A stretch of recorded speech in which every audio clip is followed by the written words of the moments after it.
दोस्तों एक new notification के साथ में बात करेंगे। आज आपकी एक न्यू रिक्रूटमेंट निकाली गई है।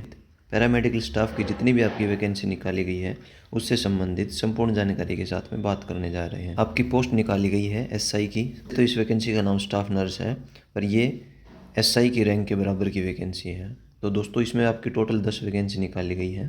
इस वैकेंसी के लिए आपका पे स्केल रहने वाला है लेवल 6 के अंतर्गत 35,400 से लेकर 1,12,400 रुपये आपका पे स्केल। इसमें बेसिक पे स्केल रहने वाला है। यह बेसिक पे स्केल होता है। इसमें बाद में फिर आपके अलाउंस जो HRADA जो आपको महंगाई भत्ता मिलता है वो सभी जोड़कर आपकी टोटल सैलरी बेसिक सैलरी से 5 से 10 हज़ार ज़्यादा ही होती है। सेकंड पोस्ट निकाली गई है आपकी ASI की डेंटल टेक्नीशियन की। यह एक वैकेंसी है जो सिर्फ EWS कैंडिडेट के लिए निकाली गई है।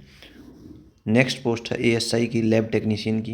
इसके अंतर्गत 7 वैकेंसी निकाली गई हैं और इन दोनों वैकेंसी का आपका पे लेवल 5th के अंतर्गत सैलरी बैंड रहने वाला है 29,200 से लेकर 92,300 का। नेक्स्ट पोस्ट आपकी निकाली गई है junior x ray assistant head constable की।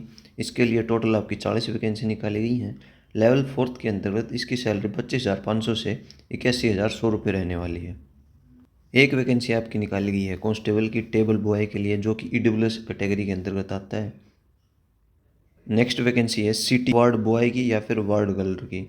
इसके लिए टोटल आपकी 5 वैकेंसी निकाली गई हैं और नीचे की इन दोनों वैकेंसी के लिए आपका पे लेवल 3rd के अंतर्गत 21,700 से लेकर 69,100 रुपये रहने वाला है।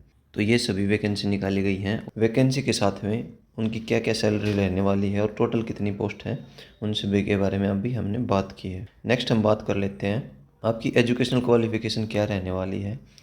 स्टाफ नर्स के लिए देखिए एज रखी गई है 21 से 30 के बीच में आपकी एज होनी चाहिए।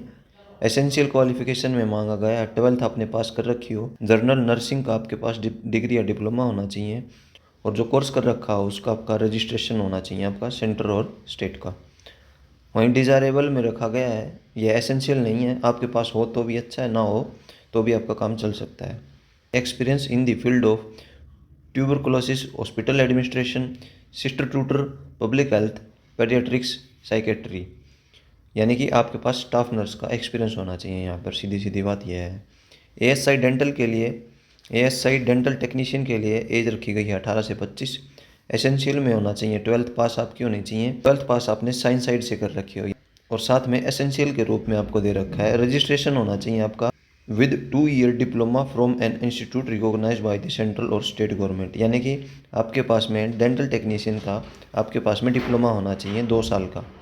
ASI लैब टेक्नीशियन की वैकेंसी निकाली गई, इसके अंतर्गत 18 से 25 एज होनी चाहिए।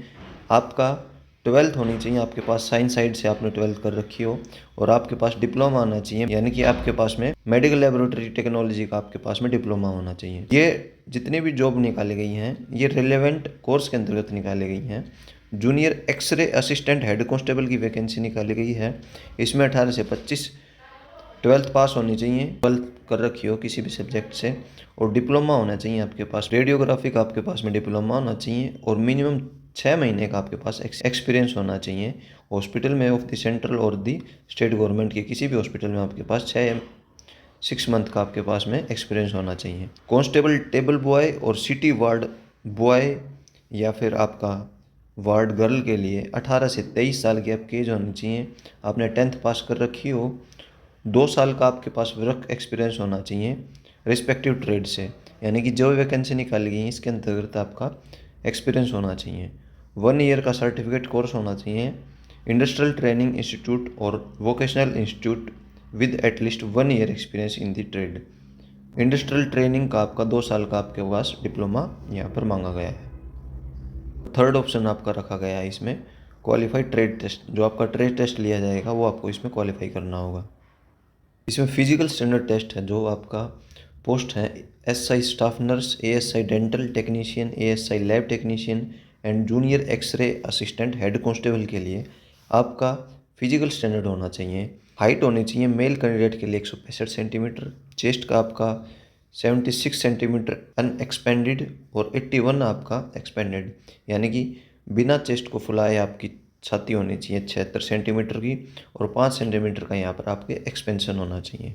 वेट होना चाहिए आपकी हाइट के अकॉर्डिंग आपका वेट मांगा गया है वहीं फीमेल कैंडिडेट के लिए 150 सेंटीमीटर की हाइट होनी चाहिए कोरस्पॉन्डिंग टू हाइट, यानी कि यहाँ पर आपका वेट आपकी हाइट के अकॉर्डिंग होना चाहिए। तो यह हो गया तीनों वैकेंसियों के लिए आपका फिजिकल स्टैंडर्ड टेस्ट जो आपसे मांगा गया है।